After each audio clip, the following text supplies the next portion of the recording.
welcome to this week's edition of the Mastermind Meeting. We are currently filming this on June the 12th of 2020. And with us today is myself, here in Maryville, Tennessee, outside of Knoxville.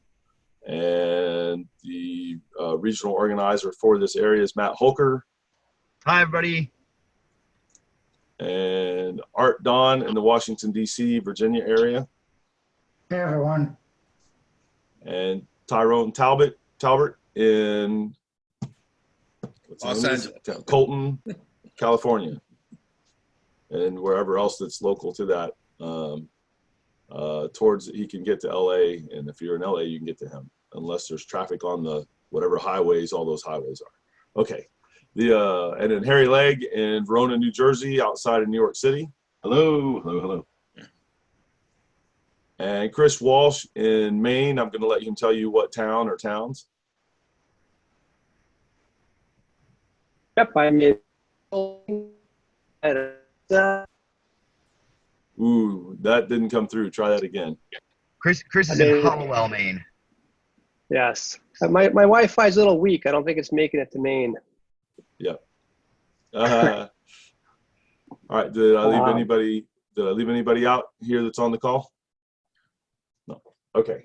Good deal. All right. Welcome, guys.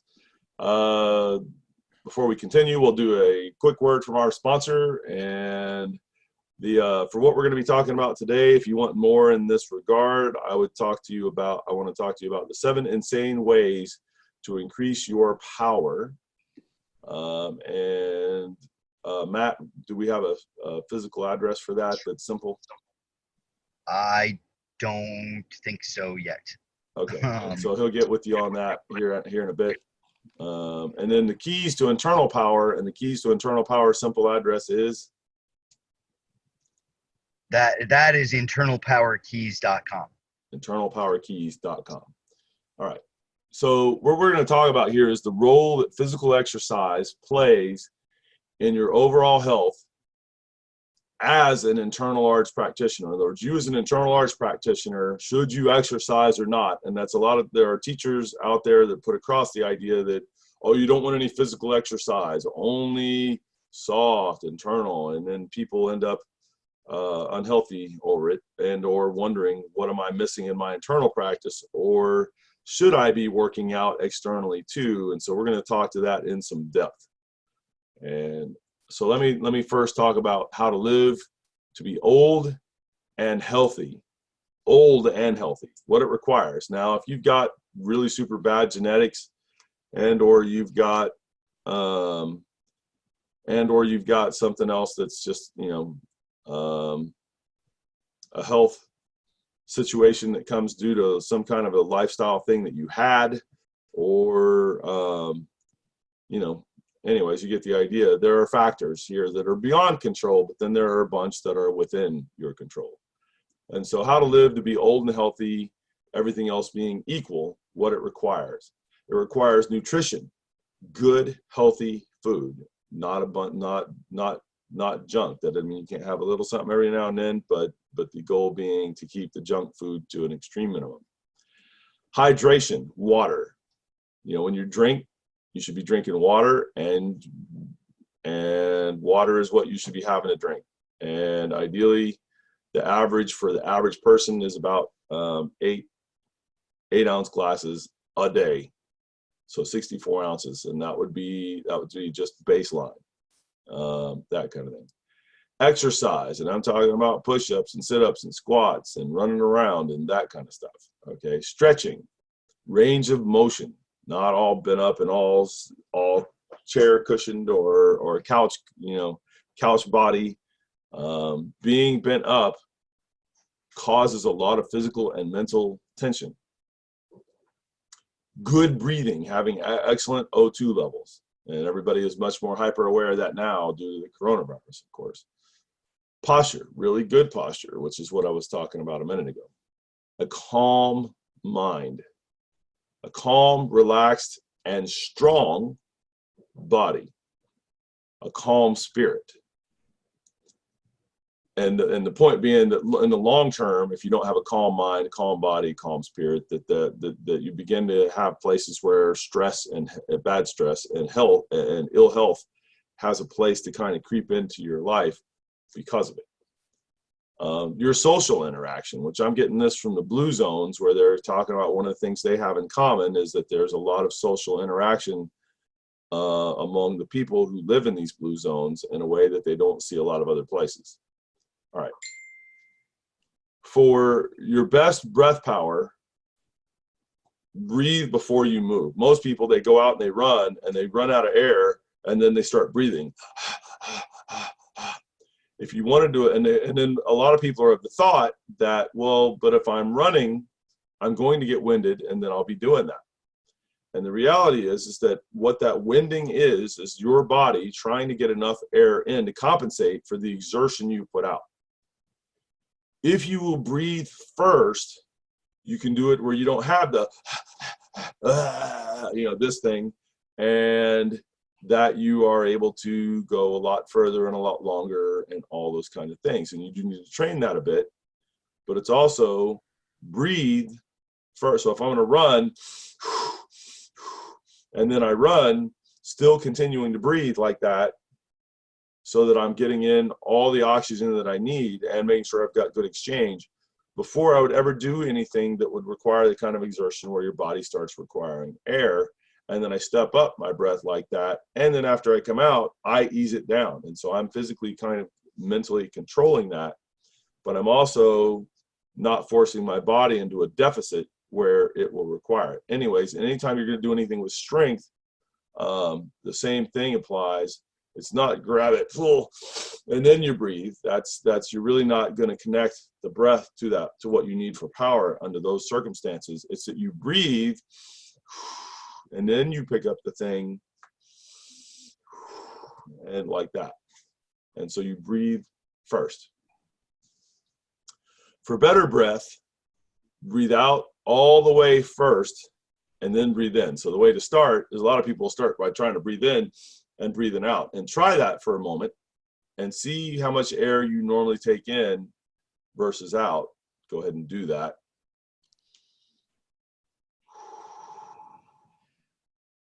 And then switch that up. So I want you to breathe out everything you can first. Then breathe in. And what you should see is that your breath in on that's going to be 2 to 3 times what your breath in was when you started with the breath in. And so it's out, in, like that, instead of in, out. Not sure why it's easier to do it in this way. That's the reverse of what most people would think of doing, but it is a lot stronger, better, easier to do. Breathe out first. All right. Like I said, if you want other kinds of methods for increasing your power, get the 7 insane ways to increase your power. And then for internal power, we've got the keys to internal power, which are at internalpowerkeys.com. That's right, internalpowerkeys.com. Yep. Internalpowerkeys.com. Okay. And there are internal arts and Tai Chi practitioners who say, don't do physical exercise. I've had a bunch of teachers over the age of 70. Not a single one has ever said that. They do not say don't physical exercise, the ones who are over 70 years old and doing well. They all have said physical exercise is essential for health and well-being. The reason why my teachers say to exercise is because to be healthy and strong, you need bone density and muscle mass. It's very hard to build bone density and muscle mass after the age of 50. And the older you get, the harder it is. And if you're not doing anything, thinking, okay, I'm standing in Wu Chi, I'm doing some internal things, even if it's a bunch of internal things, and if that somehow is then working on the physicality like that, to just stand there and do that or do your Tai Chi form or whatever, it's just not nearly enough. There are really great things that come from the internal practice and all of that, and aspects of health that come from that. Both the relaxation and the toning in a certain kind of way through the body, and that calming of the mind, and that calming and regulation of the spirit and the breath, and other very important things. But in terms of just having physical bone density and muscle mass, the internal isn't designed to do that so much. It's not its primary thing. Doesn't mean you won't get some benefit out of it, but see a lot of older guys, oh, I'm the master of internal whatever, and then they go to do like something that you can tell requires a push-up and they can't. And it's like, okay, like how, anyways, you get the idea. So why do a bunch of teachers out there say not to physically exercise? If you're working on getting better and more relaxation at an internal level, then you may want and need to focus in on just specifically that for a brief period of time. And when I'm telling you a brief period, I'm talking about not more than a couple months where you've done it in isolation. You'll do it long term, but where you're just doing that, if you're doing that past even a month, 6 weeks, you need to get some instruction, because at the base level, and to get your body to understand what that is, it won't take longer than that. And then you're going to continually improve it from then on. But then you can get back to where you're exercising again. And then I'm only going to suggest to you that somebody would hold off exercising like that for the couple months when they're younger. If you're older, you're just going to have to regulate the whole thing so that your exercise that you're doing is at a reduced capacity, still happening, but less, and that you're able, so that you're not adding in tension to the system and or that kind of thing, and that you are working on the relaxation. And as soon as you get far enough along in the relaxation, ideally a teacher can tell you or give you markers for that, then you would go back to exercising while you still spend time working on the relaxation too. And so it doesn't mean when you're doing that you don't exercise. You do, even during a couple months, you do exercise. It just means that you won't push or strain on that exercise, and you won't try to increase or get more while you're working on the deeper feeling and relaxation training. That way you're not getting in your own way with tension in the body. But as soon as you've got a decent enough relaxation going on, and it's pretty quickly, at a base level, then you're going back to doing the exercising too. And that gets left out a lot. I think a lot of times people look for the sound bites and to come off as a master. So don't do physical exercise. Oh, you only need the internal. And that's cute, but it harms people when they don't realize that there's a whole lot there that's not being said on purpose, because then they follow what they heard, what they think they heard, or what they heard, what was actually said, and it's not really correct. It's very common for practices, but also it's very common for practices that are meant to help in certain aspects of training to become misunderstood and taught as gospel for what you're supposed to do all the time, instead of being treated as the temporary thing to do, or as the training wheels that particular statement or thing is. Like there's one where the head's supposed to be kept level in Tai Chi, and they put this across as a rule, and you don't go up or down at all. And there's a level of training where ideally you're doing that for a while to get a certain kind of internal aspects going on, and to get some calmness in the body in certain kinds of ways, and some stability and some internal movement of certain kinds. But in the long term, your body is 360 degrees, three-dimensional, in motion, and up, down, forward, backwards, in every direction. And you wouldn't be doing that. And so what's happened is a lot of people put across this idea that the head's supposed to be level as gospel for all the time. And that's not even close to accurate. It's a training method for a brief period of time to help beginners get through a certain stage of development. And once they've got that, you should be able to, anytime you wanted to do it that way, you should be able to do it. But it is not the normal way that you would be doing it to do the art. All right. And now, a word from our sponsor. What is internal power? Most people only understand external exerting power, which is another way of saying tense muscle strength. Bigger, more tense muscles equal more power. That's external power. Internal power comes from pretty much anything except tensing your muscles. There are many sources of internal power, and tapping into them is more of a mind skill than anything else. This is where the phrase mind over matter comes from. My name is Richard Clear, and internal power is what I do. Students come to me for the mind over muscle secrets of internal power that are hard to find anywhere else. Over the past 40 years, I have figured out how to get students on the fast track to effortless power. I created a one-of-a-kind online program that is getting such amazing results for my students that I put a money-back guarantee on it. Find out more at internalpowerkeys.com. That's internalpowerkeys.com. Thank you.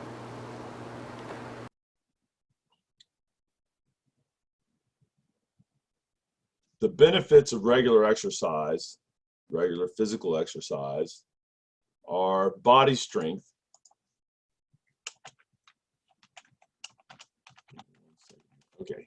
endurance, cardio, heart health, reducing the risk of heart disease, keeps you so that you're not, so that you have less fat, keeps the fat down. Muscles burn more calories than fat.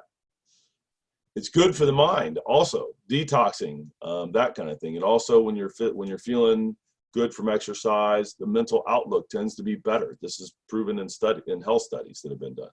Your mood and outlook tend to be better, like percentage, a significant percentage better. The exercise like this helps your body manage blood sugar and insulin levels. And I don't mean just for diabetics. I mean, this is everybody, because everybody's got, the insulin doesn't stay steady. You eat a bunch of sugar, it's going to go up, even though the insulin's going to release and it's going to kick back in. You do a lot of exercise and you haven't eaten, the blood sugar is going to tend to drop low. And so everybody's body manages the blood sugar and insulin levels, and regular physical exercises on a daily basis helps you to do this. It also helps you to build more physical energy. It also helps you to relax and sleep better at night that you've had that exercise. All right, so like I said, word from our sponsor, 7 insane ways to increase your power. And we have that on our website at the, when you go to the store. Did we have an address for that? I don't think we have an address for that one, Sifu. Oh, okay. And then the keys to internal power, which are internalpowerkeys.com. All right. The benefits of regular exercise for internal arts practitioners are the same as everything I listed above. And then I'm going to give you some information that comes from my teacher, Uncle Bill. And he is a very high level internal player, is top of the food chain in terms of what other senior teachers have said about him. And he is still very capable, physically capable, at the age of 84. He can still fight, like, really well. Uncle says the art is internal and external. If your internal is great, it will show externally. I've also been with him on multiple occasions where he physically exercises constantly, like all the time. I've got here Master Ma, when he was in the park at the age of 93, tossing people around. And you can see pictures from him when he's in his 60s and all that. Now, he was a Tai Chi master from the time he was about 25 on. And he, he came up with that and was married to Wu Yinhua, which was the Wu lineage holder when she was alive, and her dad and grandfather were both already gone.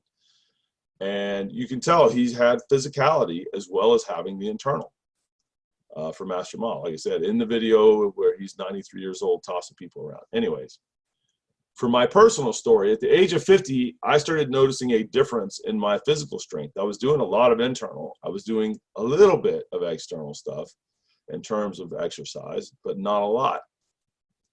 And when I noticed the difference in my physical strength and that it was literally waning, I was losing something. I could feel it. I could tell. And then I was doing things that reminded me of, oh man, this is what people get like when they get old. And so I started seriously exercising more. And that includes, I went from where I could not do one full pull-up without injuring myself, right? And basically had to really and struggle and all of that, and was lucky to be able to pull out like one, and really couldn't do a good one. And so I went from that to being able to do over a dozen pull-ups. And I go from full arm reach, arms up over my arms where I can look, and I'm looking at the inside of my elbow. I'm hanging low, to all the way up to where I touch the bar to my chest and back down. And I can do, and anyways, I got up to where I could do over a dozen of those. And then at the age of 52 in January, I turned 53 in February, I broke my back in 4 places. And fortunately, because of the internal work and to the degree that I was doing the external exercises to help with that, I suffered no disc damage. 4 cracks in vertebrae, but the discs were fine. 6 months later, I competed in the unlimited heavyweight national push hands championships, with the average weight being about 300 pounds and over. I weighed 202 pounds. Barely 2 pounds, 3 pounds less, I wouldn't even have been allowed in the category. Today, my internal and external continually improve, getting better and better. And today I weighed at that time 202 pounds, like I said. Today I weigh 192 pounds. Every day I do external training, which involves both the pull-ups, and I normally will do 10 in one sitting and then give it a minute, and then do 6, somewhere between 4, 5, and 10 more. And then I do push-ups, fingertip push-ups, full, usually about 20 to 25, 26 of those, and then other kinds of push-ups, anywhere from 10 to 20 of those. And then I do 30 rapid squats, like rapid, like boom, boom, boom, boom, boom, quick. And I use a form that goes up and down in a way that does this. That was taught, one of the forms taught to me by Uncle Bill. And when you go through it, you've done about 30 squats in the space of, I don't know, 10, 20, 30, most 30 seconds. Like, it's quick. Boom, boom, boom, boom, boom. Okay. And then walking with a goal of hitting 10,000 steps a day. So that's that part. Every day I do internal training, including but not limited to Wu Chi and 3 Dantians linear, the Tai Chi form, usually some Bagua form as well, sometimes some Xingyi form as well, but the Tai Chi form every day. I tend to use some of the Bagua to get extra sort of stretching stuff as well. I do some Sung trainings, specific relaxation inside and out, through and through training. I do energy training, specifically Qi energy training, that from Wei Qi to the Qi that's in your bone marrow, and the Ting sensitivity for those things, and then being able to get in there with my mind with the E and work with that. Pengjing, bone marrow washing specifically, pretty much every day. Internal spirals through and through. Internal waves through and through. Rooting, other Yi and Ting training, and then various Shin level practices. And this is in the everyday. So it is both. All right, so I've talked your ear off here. I want to give the guys on the call here time to ask some questions, and it doesn't have to be a question.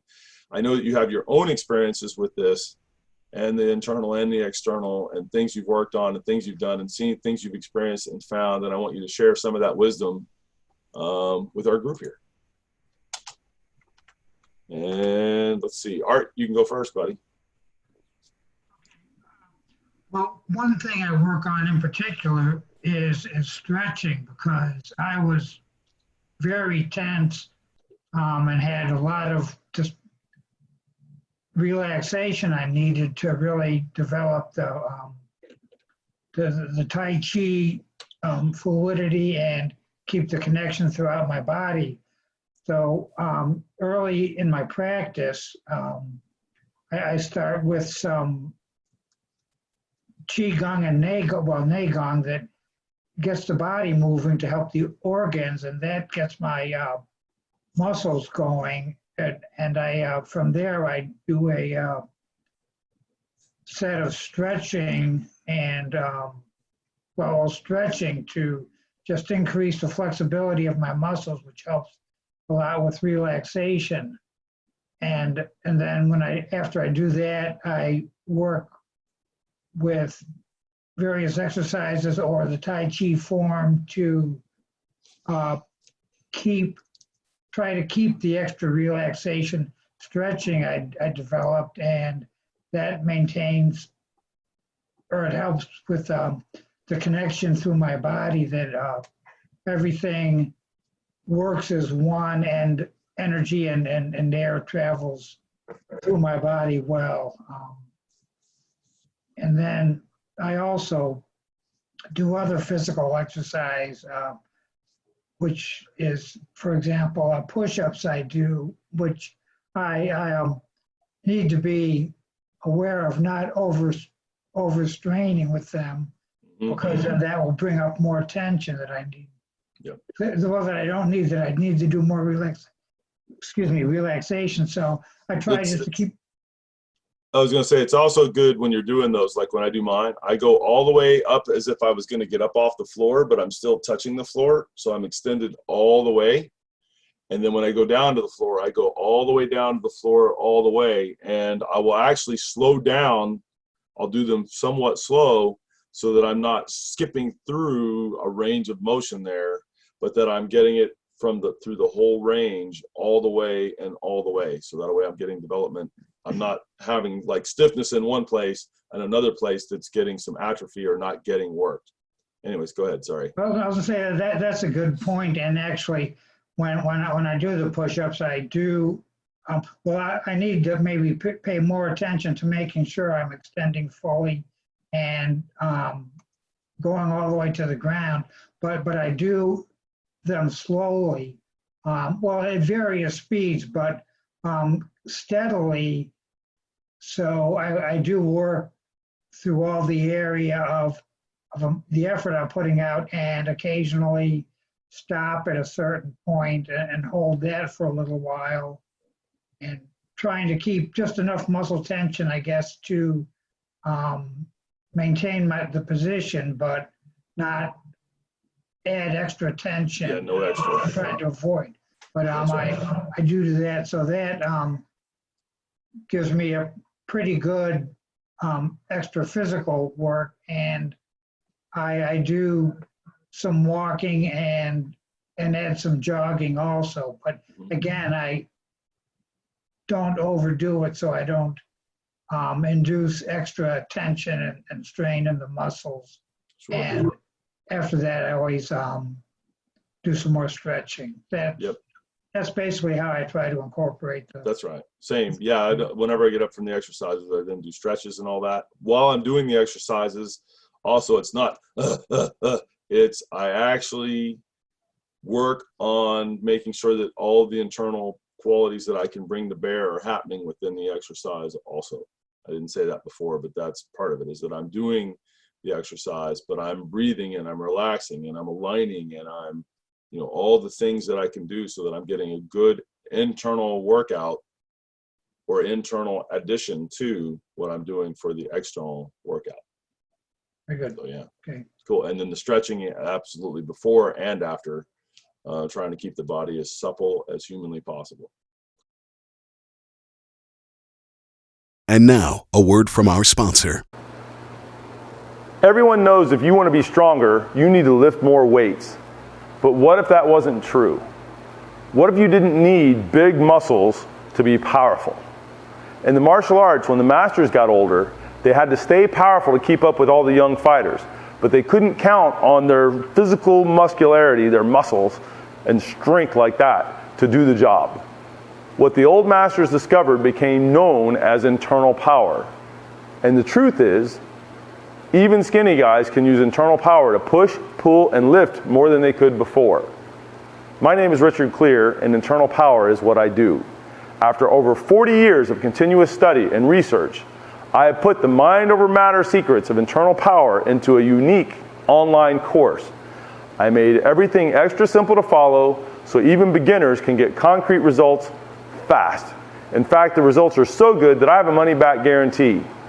Find out more about this incredible program at internalpowerkeys.com. That's internalpowerkeys.com. Thank you.